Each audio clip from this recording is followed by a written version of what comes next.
বিসমিল্লাহির রহমানির রহিম।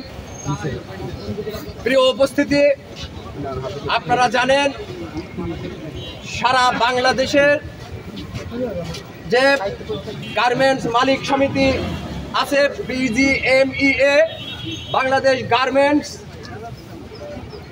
Manufacturing and exchange association, তার আজকে কাঙ্ক্ষিত ভোট ছিল। সারা বাংলাদেশের মতো এই চুয়াডাঙ্গার মানুষ ওদের আগ্রহে তাকিয়েছিল সেই ফলাফলের দিকে। কিছুক্ষণ আগেই আমরা সেই ফলাফল পেয়েছি।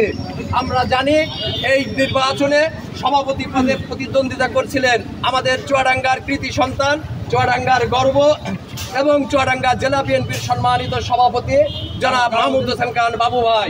উনি বিপুল ভোটে জয়লাভ করেছে। এই জয়লাভ শুধু এই চুয়াডাঙ্গাই না, শুধু এই বিএনপির সভাপতি না, এই টোটাল চুয়াডাঙ্গা মানুষের একটা গৌরব। এই বাবু ভাইয়ের এই গৌরবের এই দিনে আমরা আজকে এইখানে এই রাত গভীর হলেও তারপরও আমরা আমাদের মনের ভিতরে যে আনন্দ উৎফুল্ল সেটা প্রকাশ করার জন্য এসছে। এই আমরা বিশ্বাস করি 5ই আগস্ট 2024-এর পরে ফ্যাসিস্ট হাসিনা সরকার পতনের পরে জাতীয়তাবাদী দলের যে বিজয় স্থান শুরু হয়েছে, বাবু ভাইয়ের বিজয় এই আরেকটি প্রমাণ। আমরা বিশ্বাস করি আগামী দিনে জাতীয়তাবাদী শক্তিকে আর কেউ ফিরাতে পারবে না। আমরা বাবু ভাইয়ের জন্য মনে প্রাণে দোয়া করি। উনি যেন যে ভোটাররা ওনার উপরে বিশ্বাস করে ভোট দিয়েছেন, তাদের সেই দায়িত্ব যেন উনি সঠিকভাবে পালন করতে পারেন। আমরা ওনার সুস্থতা কামনা করছি। আমরা সবাই মিলে তার জন্য দোয়া করব। উনি যেন আরো উত্তরোত্তর চুয়াডাঙ্গা মানুষের মুখ উজ্জ্বল করে। আমরা চুয়াডাঙ্গা জেলা যুব দলের কর্মী, চুয়াডাঙ্গা জেলা একজন সাধারণ কর্মী হিসাবে আমি গর্ববোধ করি যে বাবু ভাই আমাদের সভাপতি।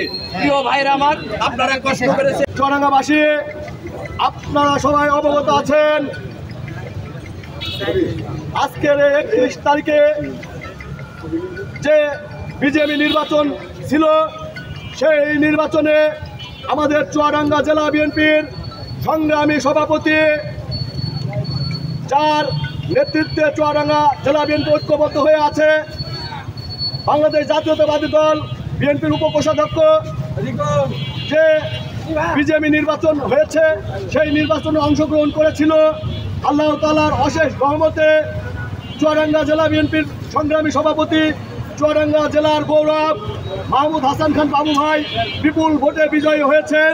তারই প্রেক্ষিতে আজকের এই বিজয় র্যালি, আজকের এই আনন্দ র্যালিতে যারা উপস্থিত হয়েছেন, চুয়াডাঙ্গা জেলা ছাত্র দলের পক্ষ থেকে লাল গোলাপ শুভেচ্ছা ও অভিনন্দন জানাচ্ছি।